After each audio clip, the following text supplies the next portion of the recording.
کہ آج کا یہ اجلاس عظیم الشان اجلاس نہایت ہی حساس موضوع پر منعقد کیا گیا۔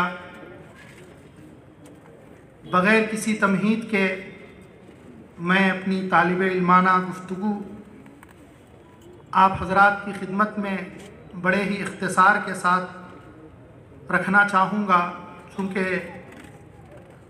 ملک کے نامور علماء کرام یہاں پر تشریف رکھتے ہیں اور بڑوں کے درمیان میں مجھ جیسے حقیر طالب علم کے لیے یہ گنجائش نہیں کہ کچھ کہہ سکوں۔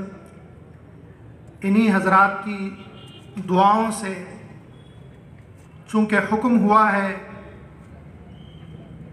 منتظمین کی جانب سے، اس لیے آپ حضرات کے سامنے دو تین باتیں بڑے ہی اختصار کے ساتھ عرض کرتے ہوئے میں اپنی بات مکمل کروں گا۔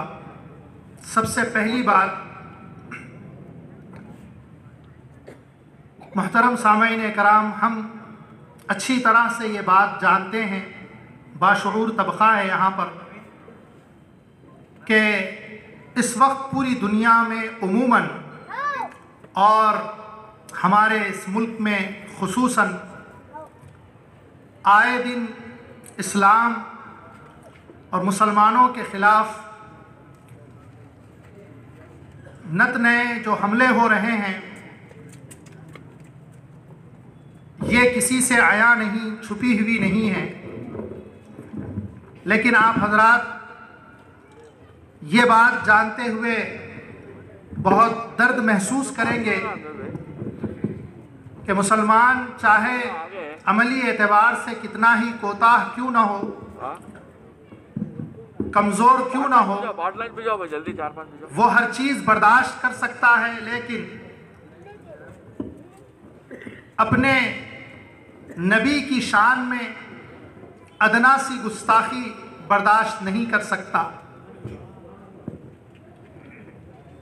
وہ اس لیے کہ ہمارے ایمان کا جزء لازم ہے آپ کی محبت، آپ کی عظمت اور آپ پر مر مٹنے کا جو جذبہ ہے ہر مسلمان کے اندر، چاہے وہ دنیا کے کسی کونے میں بھی کیوں نہ پایا جاتا ہے، اور یہ جذبہ پایا جانا چاہیے اس لیے کہ ہمارے وجود اور ہمارے تشخص اور ہمارے بقا کی یہ سب سے بڑی اور بنیادی چیز ہے۔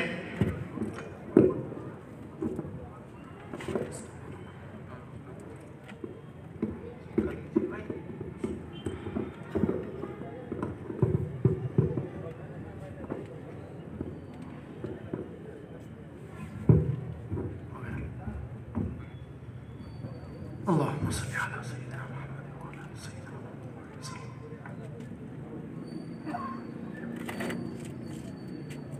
تو میں یہ عرض کر رہا تھا کہ مسلمان کے نزدیک سب سے بڑھ کر اگر کوئی چیز ہے تو وہ ہے اپنے رسول کی محبت، اس لیے کہ خود زبان رسالت آپ صلی اللہ علیہ وسلم سے یہ جملے نکلے ہیں کہ تم میں سے کوئی شخص اس وقت تک کامل مومن نہیں ہو سکتا جب تک کہ اس کے نزدیک میں اس کی آل اولاد اور سارے لوگوں سے محبوب ترین نہ بن جاؤں۔ عزیزان گرامی، یہی وہ جذبہ ایمانی ہے جو ہمیں ہر میدان میں حوصلہ اور قوت اور طاقت دیتا ہے۔ آج ان حالات میں ہمیں جو سبق ملتا ہے وہ یہ ملتا ہے کہ ایسے حالات سے گھبرانے کی ضرورت نہیں، پریشان ہونے کی ضرورت نہیں۔ اگر شان اقدس میں گستاخی کی جا رہی ہے تو یہ ان کی محرومی ہے اور یہ ان کی بربادی اور ناکامی کی شروعات ہے، اس لیے کہ یہ سلسلہ کوئی نیا سلسلہ نہیں ہے، بلکہ جس وقت رسالت کا طلوع آفتاب ہوا، رسالت کا آفتاب طلوع ہوا، اسی وقت سے یہ ایذائیں، یہ تکلیفیں پہنچاتی گئی، جس کو قرآن نے کہا، خطبے کے دوران میں نے یہ آیت شریفہ پڑھی، ان الذین یؤذون اللہ ورسولہ لعنہم اللہ فی الدنیا والآخرہ، یقیناً جو لوگ اللہ اور اس کے رسول کو ایذا پہنچاتے ہیں، اللہ کی لعنت ہے ان پر دنیا اور آخرت میں، اور ان کے لیے آخرت میں عذاب مہین تیار ہے۔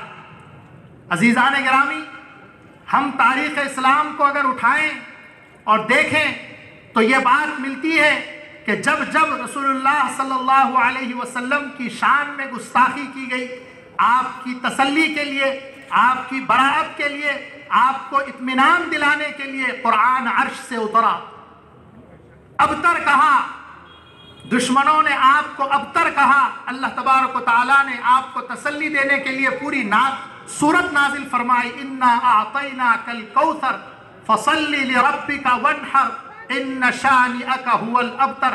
اے حبیب، آپ اطمینان سے رہیے، آپ گھبرائیے مت، آپ کا دشمن ہی بے نام و نشان ہونے والا ہے۔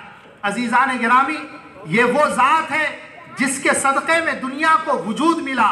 اگر اس کائنات کی رنگ و بو کی بقا کا کوئی ضامن ہے تو وہ آپ کا وجود ہے۔ اگر آپ نہ ہوتے، لولاک لما خلقت الافلاک فرمایا گیا کہ اگر آپ کو پیدا کرنے کا خیال نہ ہوتا، ارادہ نہ ہوتا تو اس کائنات ہی کو وجود نہ دیا جاتا۔ تو پھر بتائیے کہ یہ ذات اور یہ ہستی کتنا مقام اور مرتبہ رکھتی ہوگی، اس کا اندازہ نہیں لگا سکتے۔ بڑی محرومی ہے ان لوگوں کے لیے جن کے لب، جن کے قلم اور جن کی زبانیں آپ کی شان اقدس میں گستاخی کے لیے جرأت کرتی ہیں۔ آپ حضرات کو معلوم ہونا چاہیے کہ جن لوگوں نے رسول اللہ صلی اللہ علیہ وسلم کے زمانے میں آپ کے سامنے گستاخی کی، آپ کے شان میں گستاخی کی، اللہ تعالیٰ نے ان کا کیا حشر کیا۔ وہ وقت کی سرداری رکھتے ہوئے، وقت کا سپر پاور رہتے ہوئے بھی ذلیل و خوار ہوئے، اور ایسے مرے اور ایسے ذلیل ہوئے جن کو اپنی طاقت پر بڑا ناز تھا، ان کو اپنی طاقت پر ناز تھا، ان کے سامنے کوئی ٹک نہیں سکتا تھا۔ لیکن اللہ کے رسول صلی اللہ علیہ وسلم کی شان میں گستاخی کرنے کی وجہ سے کیا ہوا؟ اللہ تبارک و تعالیٰ نے انہیں ذلیل و خوار کیا، دنیا میں بھی ذلیل و خوار ہوئے، اور آخرت کے عذاب کے تو وہ مستحق قرار پائے۔ اس لیے یہ بہت ہی بڑی ناکامی اور محرومی کی بات ہے کہ جو آپ کی شان میں گستاخی کرتا ہے۔ مجھے سیرت کے واقعے سے ایک بات عرض کرتی ہوئی اپنی بات ختم کرنی ہے۔ عزیزان گرامی، صلح حدیبیہ کے بعد رسول اللہ صلی اللہ علیہ وسلم نے اس وقت کے بڑے بڑے بادشاہوں کے نام خطوط روانہ فرمائے، جن میں اس وقت کی سپر پاور طاقتیں، جو بڑی طاقتیں سمجھی جاتی تھی، قیصر اور کسریٰ۔ کتابوں میں لکھا ہے کہ جن جن بادشاہوں اور جن کے گورنروں کے پاس آپ کے خطوط پہنچے تو دو معاملے پیش آئے۔ کچھ لوگوں نے آپ کے خطوط کو آنکھوں سے لگایا، اس کا احترام کیا، تو اللہ تبارک و تعالیٰ نے ان کے دل نرم کیے، انہیں ہدایت کی روشنی سے مالا مال فرمایا، اور وہ اسلام میں داخل ہوئے۔ اور کچھ لوگوں کے دل نرم ہوئے، انہوں نے احترام کیا، لیکن وہ اسلام قبول نہیں کر پائے اپنی کسی نجی وجوہات کی بنیاد پر۔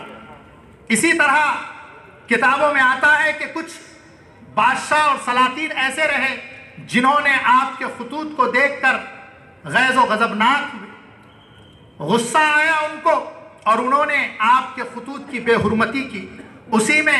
انہی میں سے ایک بادشاہ، فارس کا بادشاہ کسریٰ، جس کی بہت بڑی طاقت تھی، بہت بڑی سلطنت تھی،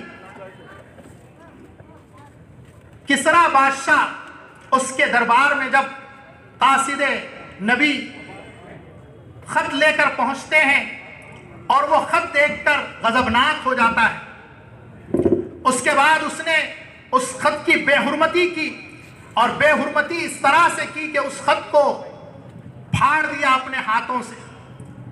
قاصد کو اپنا یہ ناراضگی کا معاملہ بتاتے ہوئے روانہ کیا، جاؤ اور کہو کہ ہم اس خط سے ناراض ہوئے اور ہم نے اس خط کو پھاڑ دیا۔ جب وہ قاصد رسول اللہ صلی اللہ علیہ وسلم کی خدمت میں حاضر ہوتا ہے اور یہ سارا واقعہ سناتا ہے تو رسول اللہ صلی اللہ علیہ وسلم کی زبان سے یہ جملے نکلے کہ کسریٰ کے ٹکڑے ہو گئے، کسریٰ کے ٹکڑے ہو گئے۔ اور روایتوں میں لکھا ہے کہ کہ چند ہی دن گزرے تھے کہ کسرا کی سلطنت کے واقعتاً ٹکڑے ٹکڑے ہو گئے، پارا پارا ہو گئے۔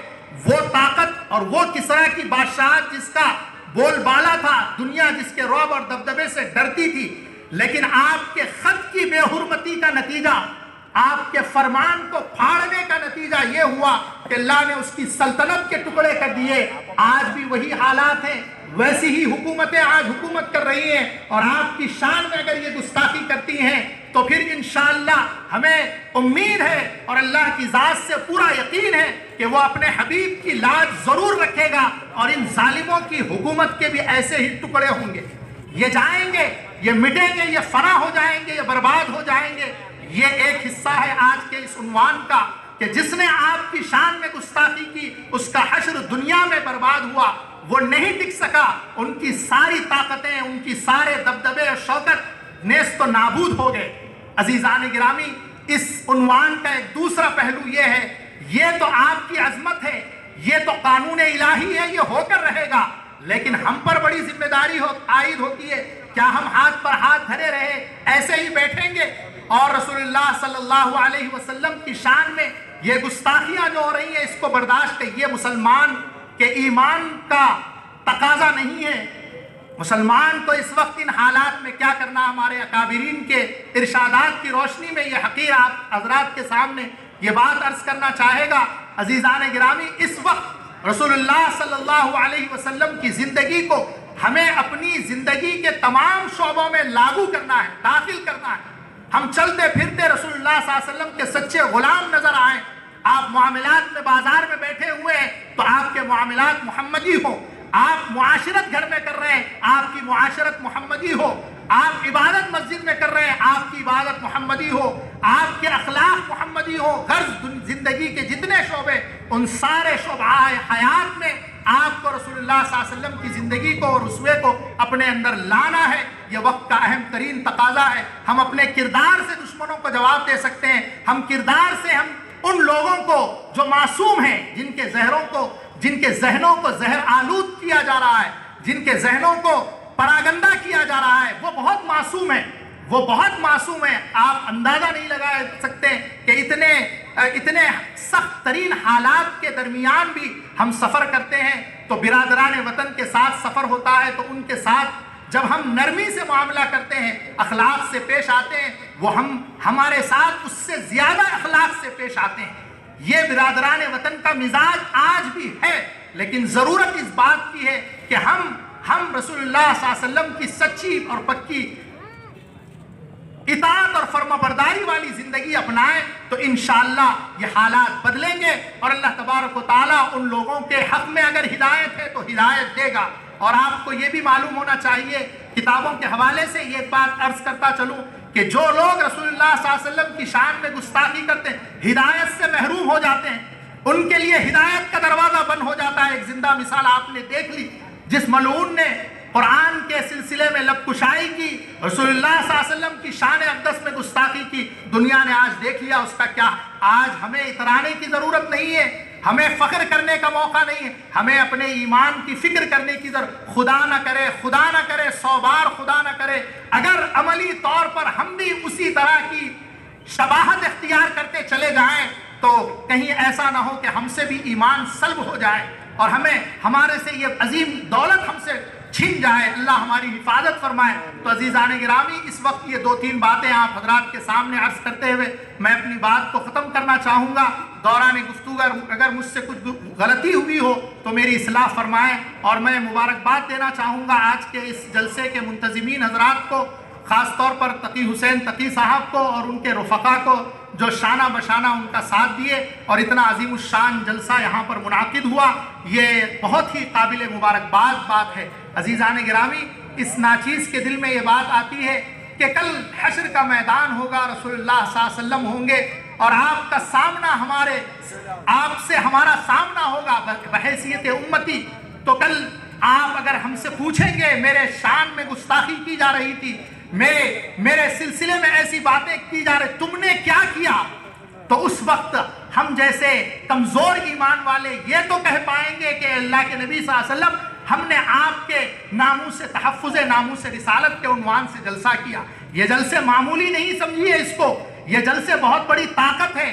جمہوریت والے ملک میں ہم رہتے ہیں اور جمہوریت کے دائرے میں رہ کر اگر آپ اپنی آواز کو ایوانوں تک پہنچائیں گے تو اس کا راست اثر پڑے گا. اگرچہ کہ یہ سمم بکمن بن چکے ہیں لیکن اللہ تعالیٰ کی لاٹھی میں جو ہے نا آواز نہیں ہے، وہ جب پڑے گی تو سب کو سنائی بھی دے گا، دکھائی بھی دے گا انشاءاللہ. اللہ تعالیٰ سے دعا ہے اللہ تعالیٰ اس جلسے کے منتظمین کی ان خدمات کو قبول فرمائے اور ہمیں ہمارے لیے ہم سب شرکاء کے لیے جنہوں نے اس سرد موسم میں تکلیف برداشت کرتے ہوئے یہاں پر آنا گوارا کیا.